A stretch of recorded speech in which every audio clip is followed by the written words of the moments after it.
Introduction though, who we are. So, You can say follow on with us. you can speak for yourself. I'm Annie, or Annika is my formal name. I am the living embodiment of all that is fucking epic. Okay, who we are. So, I'm Annie, and I am a self-employed commission miniature painter and writer and content creator and mum of 3 and lots of other things, I suppose, in my title. How do you define yourself? It's a difficult question. Do you think so?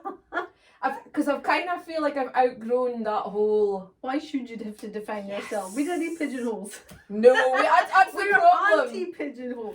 Our minds are so expansive now that even a question like, Exactly. introduce yourself, it's like, how do I just give myself like 4 labels Aye, no. to sum up all this gloriousness on the skin? It feels really restricting. Aye. So that must be a major sense of self-development to be able to It's come funny along how and we're something both like on the that. same page. It's the best. Because I feel the same. Good! We're done with pigeonholes, we're Yes. done with stereotypes, done So with... we're basically just labels. creators, artistic beings that's self-discovering ourselves. Self-discovery. I like that, Yes. yes. And your name, your I am title? Louise, and I am an abstract artist. Abstract artist? Yes. Awesome. What else? Lots of things. I was saying, like, when you're put in a spot to Aye. define yourself, it doesn't feel just, does it? No, because there is a lot of layers. Always. But as the titles, Yes, but the titles is we're Yeah. formally known for legal purposes. If you had to identify yourself and a bunch of people, the basics are Annie, Artist. Louise, Artist. abstract artist, commission miniature painter, Yes. and writer. And then we just... and it's Flow always for them. evolving. It's always, Always. like branching out. As it should be. Yep. Being stagnant is like one of the biggest fears, I think, is a creator of any kind, is I an think artist if you're a of any creative kind. though, you're always looking for other things. And Yes. I There's think got to so. be constant flow, or inspiration, or just even the emotional whirlwind. It's impossible, you probably feel the same, to just hear like a level of calm at all times. There's always an extremity of one side. Yep. Because without art we wouldn't be able to produce what we're doing. So, the point of what we're doing here today, this podcast. Are you asking me? Yes? Let me hear your viewpoint. What do you think is the most beneficial thing about me and you filming us? Well, I think we've got a lot to share. Always. I think there's a lot of topics we'll cover that can benefit other people, other creatives, For maybe people with ideas that maybe aren't sure where to start. To help give people a grounding if they feel maybe a creative streak but are not sure how to produce or get that out there, or channels they can go. I fully agree with that.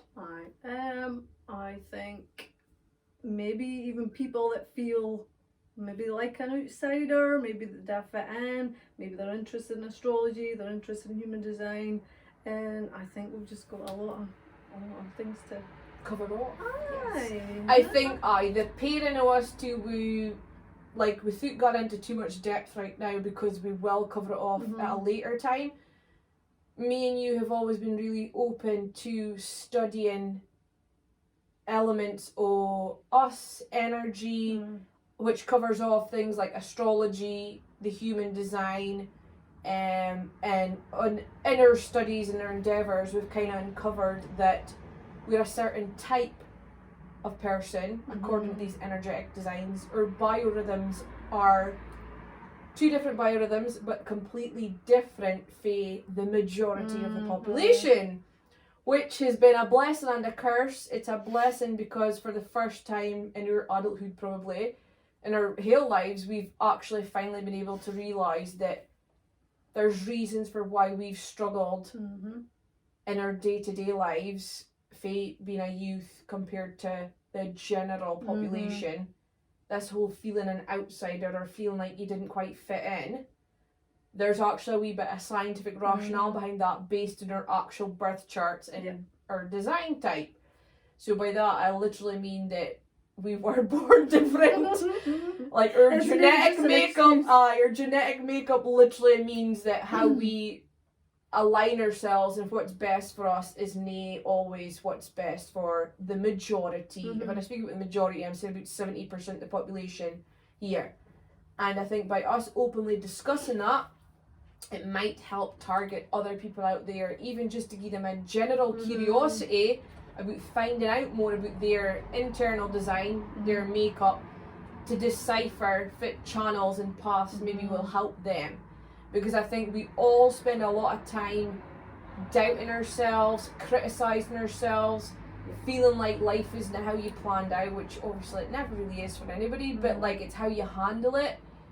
The quicker you can become more self-aware and accepting who you are and your makeup and applying those principles to your day-to-day life, the quicker you should be able to live and lead a more fulfilled life or a happier life.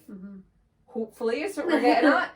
Because I certainly do. I think for all the challenges life will throw at you, and that can be socioeconomic factors, like we're all born in a different setup, and your outside factors will heavily attribute to the type of person you become, but inherently inside you there is concepts out there, believe them if you want or not, obviously that's your free will, but the human design, for example, is a biorhythm calculus that I think is spot on for deciphering at your core which kind of lifestyle suits you. And for us to find out that we were in a minority straight away and two different types has been really complimentary, and I think makes us relate really well to each other. So yeah, overall the purpose of this is to impart any wisdom that we gather through our teachings and learnings, and really just widen the scope to allow people to feel very comfortable about speaking about these things. Astrology and tarot and everything's huge at the moment. The whole world is on the cusp of changing with this big astrological planetary movements, and for a long time people dispelled it or didn't believe in it or don't think there's a link. But I think given how you actually feel in yourself and how the world has changed and is gonna continue the next wee while, it is important to start applying logic to why this happened, I think.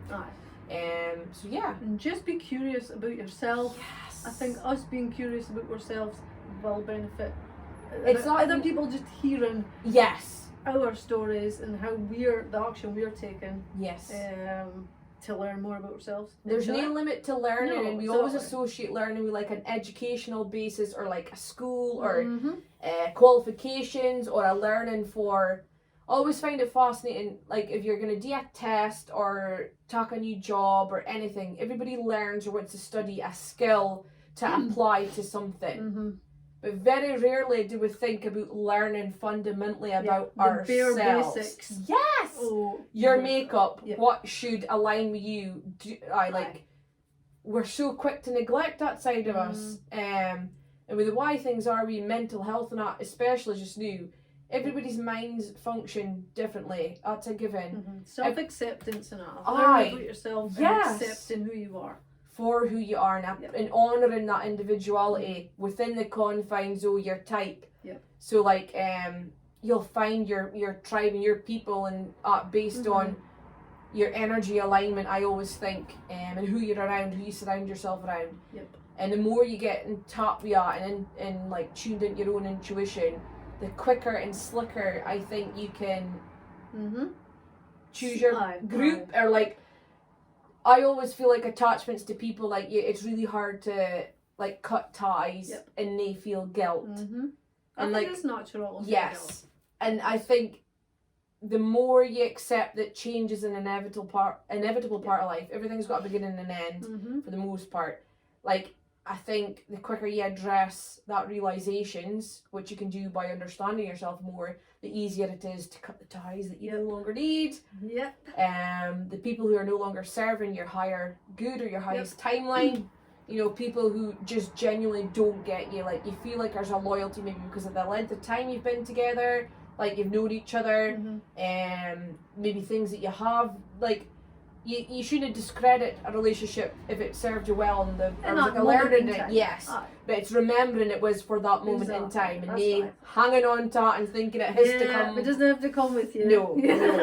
And if people aren't willing to adapt and change or accept you for who you are, you know, because we're very good at always adapting and changing and making a fear of shedding an old self and becoming newer versions of ourselves. But the version me and you are today, our friends feel like childhood would be like, what the fuck? Yeah. Right? So either they're on board and like, this is cool, this version of you, or it's like, no, I can't handle that. Which is fine. Which again, their free will dictates that they can accept or nay accept. But obviously those that are nay accepting of your new version of yourself, you have to be comfortable to just leave them in the past. Because if you keep bringing yourself down to a level of stagnant, low energy, you're never going to be able to keep ascending. And it's also not authentic to you any longer because you're no longer in that space. Yes. So I just think always be authentic to your no true matter self. how much it changes. Just follow. I think that your gut's telling you. And when we speak about us, like obviously this is because we've spent a long time researching and accepting. This is what we want to do.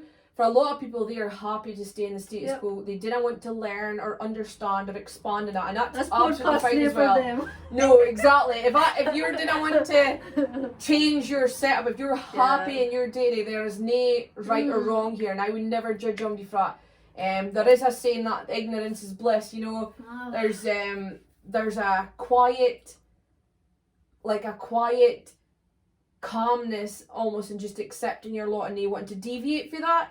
And that's fine. If you're designed that way and you inherently didn't want to fluctuate or change your setup, then by all means continue that way. But for us, that is not us.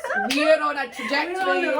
We're on a trajectory that is going one way, and it is up and up and up.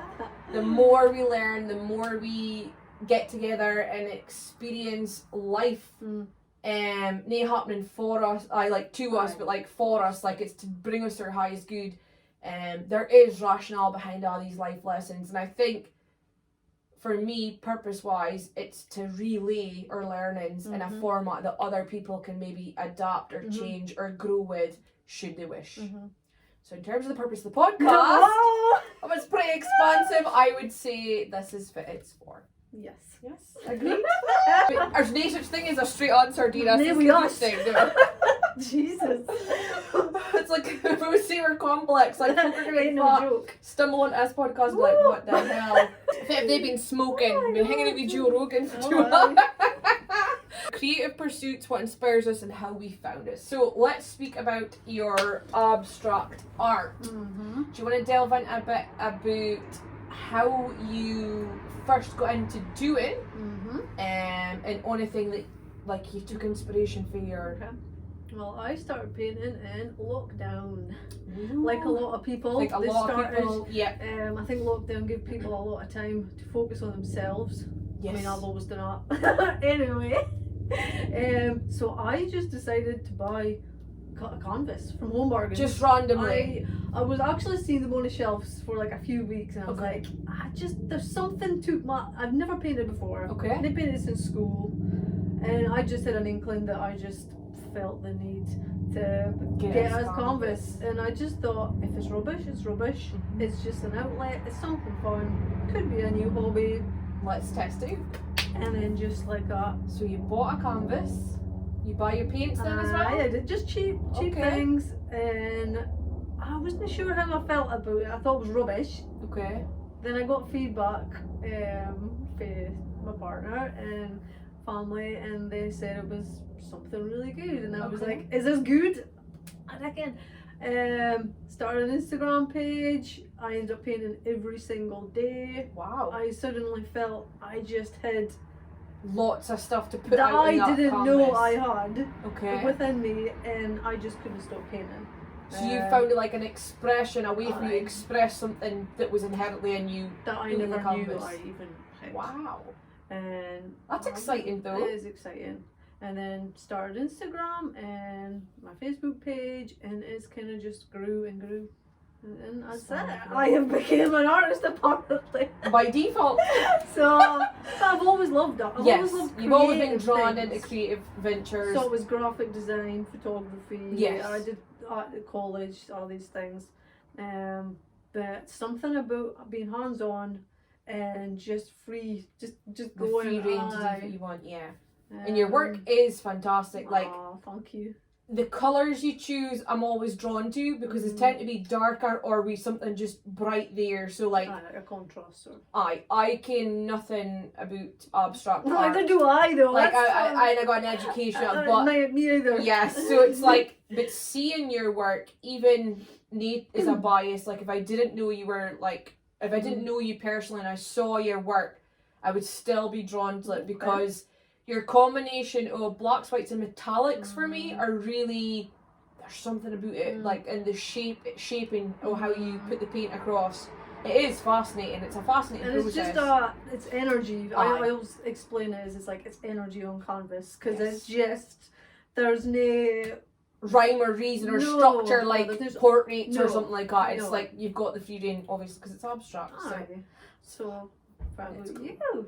For me, oh my goodness, well, painting miniature models. So it started very much like Warhammer-esque theme, and it was the same, a lockdown hobby. The world being on a shutdown and forcing you into your home and preventing you from interacting and going out, like you were forced to look internally, whether you wanted to or no. I personally loved it. And I know there's people, it says it's the best time of their life and the worst time, and for me it's a combination of both. Yeah, of course it as well. I think for me it was a happy combination of both. Like, I was obviously at home with 3 young kids, so sometimes I was stir crazy. So hobby wise, prior to that, hobby wise for me, or creative wise for me, I used to fundamentally write a lot. Now that was both poetry and fiction writing, so like writing novels and that, and I'd been doing that since, well, I've always written since I was about 16. Fan fiction, all that fun stuff. What made you switch the miniature? So I tried to write, so grasping that I was stuck in with kids, I knew I needed an outlet in the evenings. When I did eventually get them bedded, I needed a creative outlet. Now habitually before I would have been able to sit and write, but because of the pressure and everything that was going on with lockdown, I couldn't write. I had literally writer's block. I'm naked, and every time I tried to put pen to paper, I was like, I went in this whole internal crisis. So why am I writing about fiction when the world feels like fiction right now? It's like a sense of guilt and some sort of... Just like, I don't know, I didn't enjoy it anymore. Like before, when I wrote, it's an outlet but also enjoyment. Like fiction writing was me being able to write a story in a way I wanted, and I loved that. But I was so fundamentally dissatisfied with the way the world was at that point in my life. I was thinking, what a waste of time. Like I couldn't even muster up the mental energy because I was so drained for being my kids all the time and they being out or having like any sort of freedom that I was like, I couldn't mentally structure nothing. I needed a shut off, and I couldn't produce a positive fiction in my head. It was just really depressing. Through an acquaintance of mine that basically had pictures on their Instagram with these little figures, and I was just, for the first time in my life, I was curious, like, did you paint those? And like I ended up speaking to him about the miniatures. I was like, they were from it was Game of Thrones miniatures at the time, so it was like A Song of Fire and Ice is the model collection, but it was like little Jon Snows and stuff, and I was like, oh, that's so cool, like, did you paint them? And he was like, yeah. So we ended up speaking about art, and I was just like, how does one go into this kind of thing?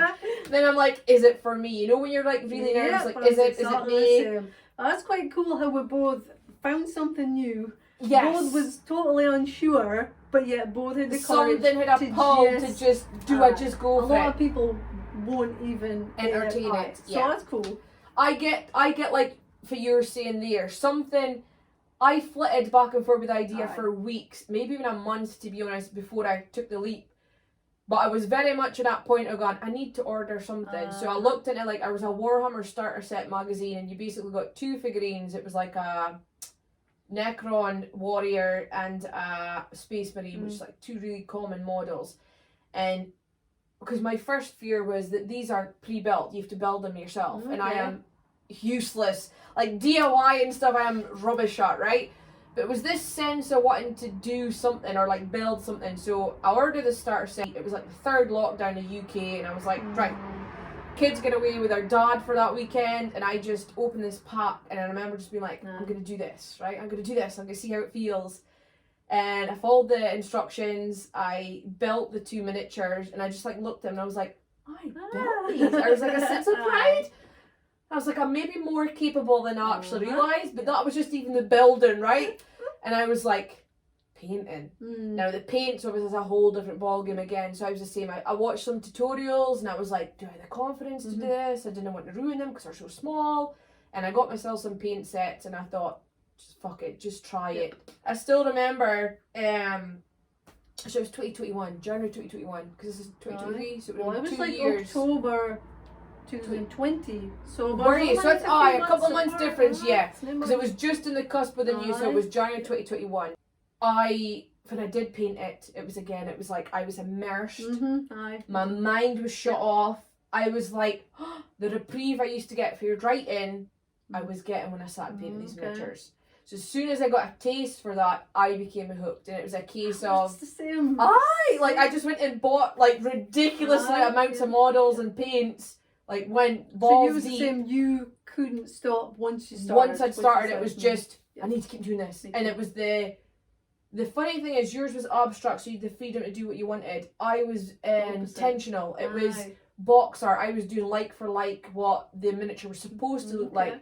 Nay, realising, because obviously I was brand new to the hobby as well, that you have the freedom to do however the fuck you want. So in terms of my development with painting, I went from being very structured and enjoyed that to then, again, it was my friend was very much like, you can paint it however you want. And I'm like, can I Did you really find deviate? that strange to I was transition? again like in between, because I think my whole life it's been very rule regimented structure. And so to break away from something, it feels like you're doing something naughty.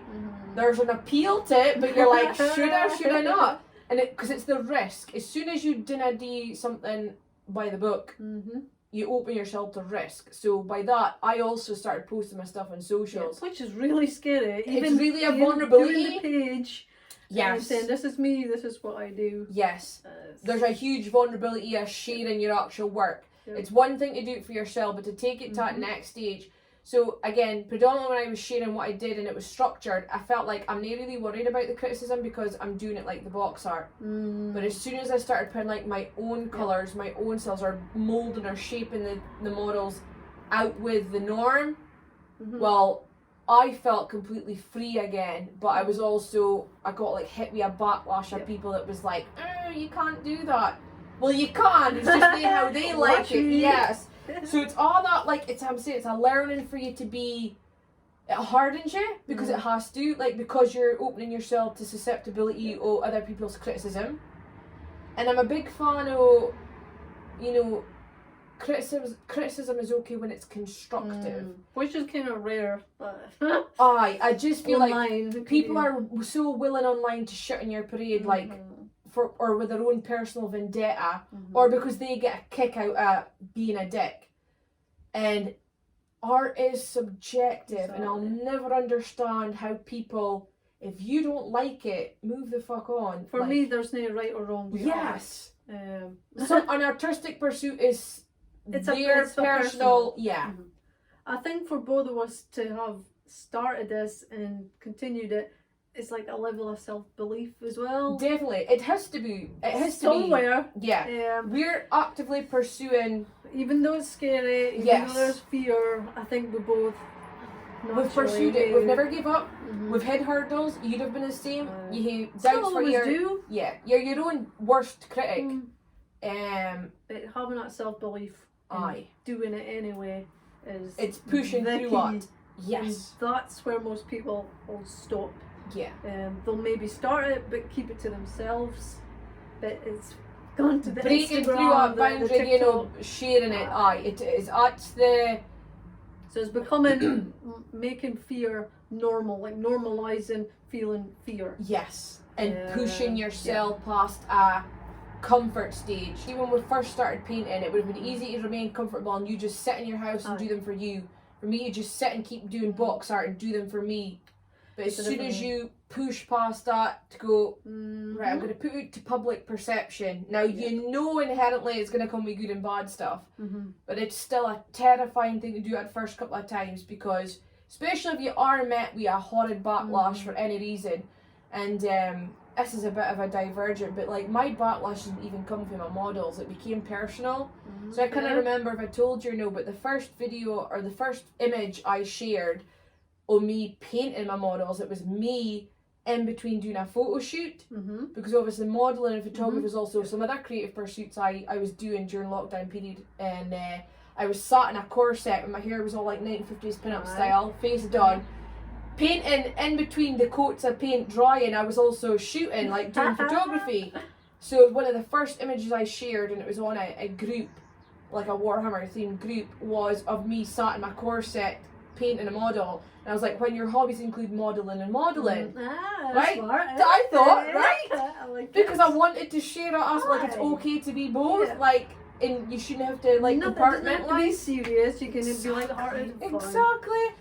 And my God, the backlash, the hate-fueled comments with some of them, it was like, I had a lot of love in some respect, and other people being really embracing, like, yes, we're chuffed to see more women in the hobby, it's great that you're showing both things. It's like, and then the total flip-flop was, put them tits away, or I wish my photo had as much views of a shitty painted model, versus, you're obviously just getting the likes because it's like thirsty, you're like simping, or like making people be simps, and all that stupid. So what made you not care and still continue? It wasn't easy. No. It wasn't easy, but again, it was a combination of factors. Initially when it first happened, it was like being thrown to the wolves, right?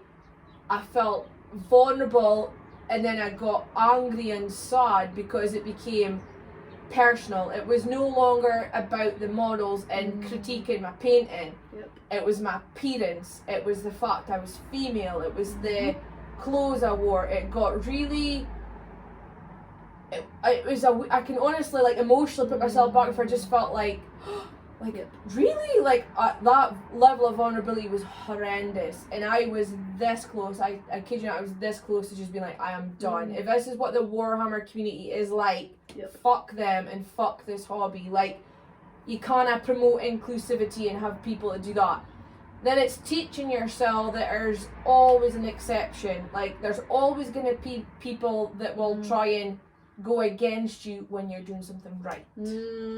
Okay? So again, just I withdrew myself a bit, in between a combination of my own research and trying to like validate myself a bit, and conversations with like the guy who inspired me initially to pursue the hobby in the first place. When I'd seen his photos, he was just like right on the defense, right? Like, didn't let it deter you. It's obviously a place of jealousy. These are people that didn't have much social interactions. You've got to accommodate for people who have been in this hobby for a long time, are structured and used to seeing only a certain side of it. Their minds maybe not expanded enough to be able. So he worded it in a way that very quickly made me realise it's not a personal thing. As much as I'm feeling and taking it personal, it's not a reflection of me, it's a reflection of them. If somebody can spew absolute hate in a couple of sentences at a random image of a random girl on the internet like that, says a lot about them, more about them than it ever did about me. But it's very difficult to take that and be like, how do you move forward to this? Just feel neutral. Yes. So that I've learned to do better over the years, but I still get moments like that. That is the plague of social media. And I think every single person that puts themselves out there will have exactly the same. You're exposed. Whether you like it or not, you're always going to come against these people who, I want to say, is a minority as well. I want to emphasise that. The negativity is usually a minority. But it does happen a lot more often than I would like to admit as well. And there's no way of like policing it like if it was in real life and that. These keyboard warriors, that term is very fitting, because the likelihood is if you see them in person, then they'd never be able to make eye contact, let alone spew the words that they're saying to you. So it's a fine balance. So as you're saying, it's a self-belief. It's how you speak to yourself is how you'll move forward. If I just took in that as gospel, what they'd said is how I am, oh my god, I am obviously this, that, or whatever, I would have just shut myself into a shell again, prevented myself from being creative. They would have won. And I'm near defeatist. Like, I'm very much, if I have a point to prove, I'll prove it. And it wasn't like I was trying to prove a specific point because I was doing it for me, but that is my point I need to prove. If I want to do something for me because I like it, if I want to dress in a corset to paint my fucking models, I'll do that.